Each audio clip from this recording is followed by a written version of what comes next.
Olá a todos e sejam muito bem-vindos de volta ao curso de Eletricidade Básica.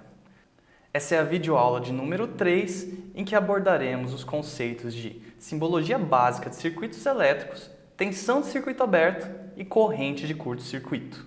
Vamos falar então, primeiramente, dos símbolos que são utilizados para representar certos dispositivos nos nossos circuitos elétricos.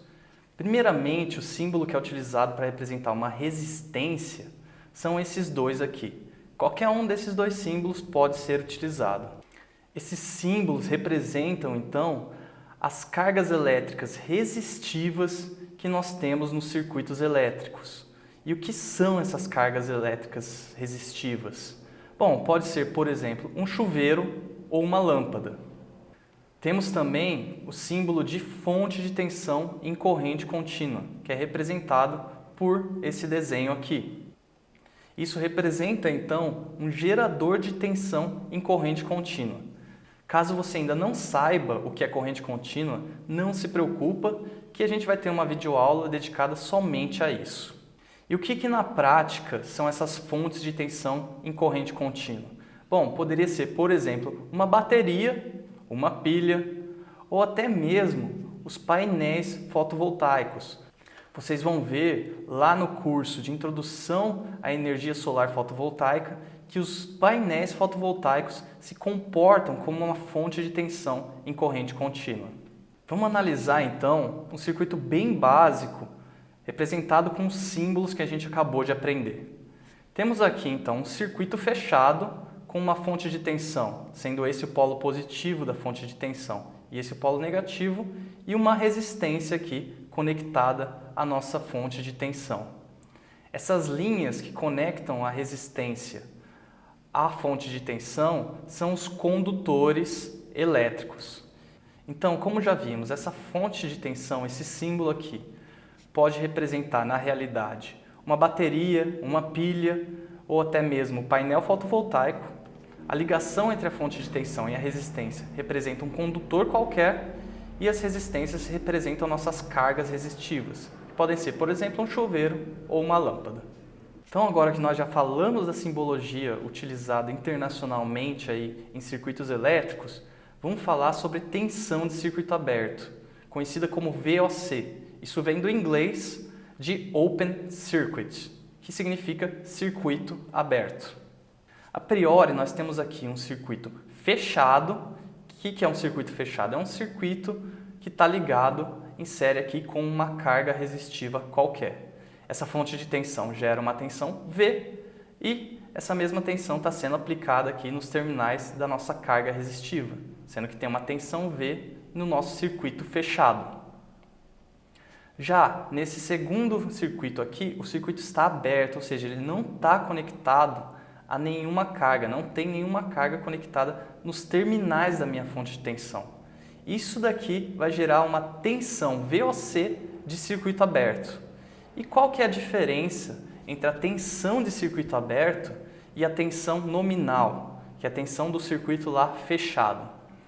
Para determinadas fontes de tensão, a tensão de circuito aberto possui um valor superior à tensão de circuito fechado. E esse é exatamente o caso dos painéis fotovoltaicos. Portanto, temos exemplo aqui de um painel fotovoltaico ligado aqui a uma carga. Esse painel fotovoltaico está aplicando uma tensão de 36 volts na nossa carga aqui. Isso aí é o caso para o circuito fechado. Painel aplicando uma tensão nominal de 36 volts.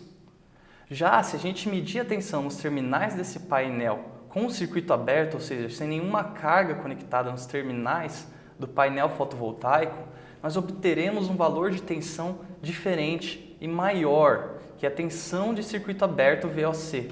Nesse caso aqui eu exemplifiquei com 40 volts. Vocês podem ver que a tensão de circuito aberto, então, é maior do que a tensão do circuito fechado. Tendo entendido o conceito de tensão de circuito aberto, vamos falar de corrente de curto-circuito, que é simbolizada por ISC. Esse SC vem do inglês Short Circuit, que significa curto-circuito.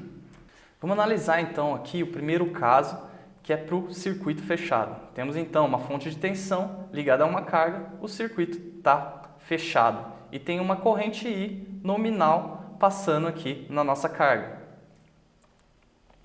Já para o caso de curto-circuito, nós temos uma fonte de tensão em que não há nenhuma resistência no circuito, ou seja, a passagem de corrente vai ser maior, porque não tem nada se opondo à passagem de corrente. Lembra lá na videoaula de resistência elétrica, que é a resistência que vai diminuir a passagem de corrente, porque ela dificulta a passagem de corrente.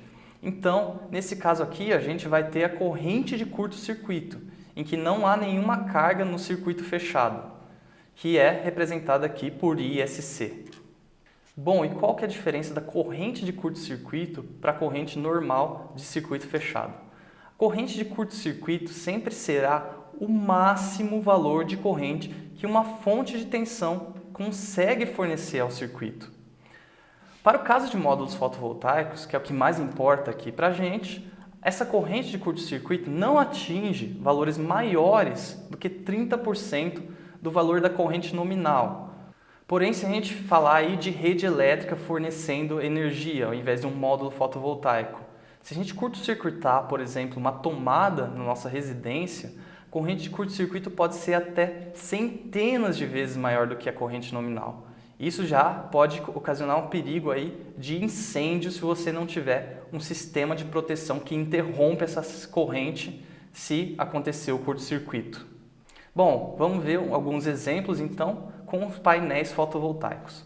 Eu tenho aqui um painel de 36 volts ligado a uma carga e temos uma corrente de 7 amperes circulando no circuito aqui entre o painel e a carga.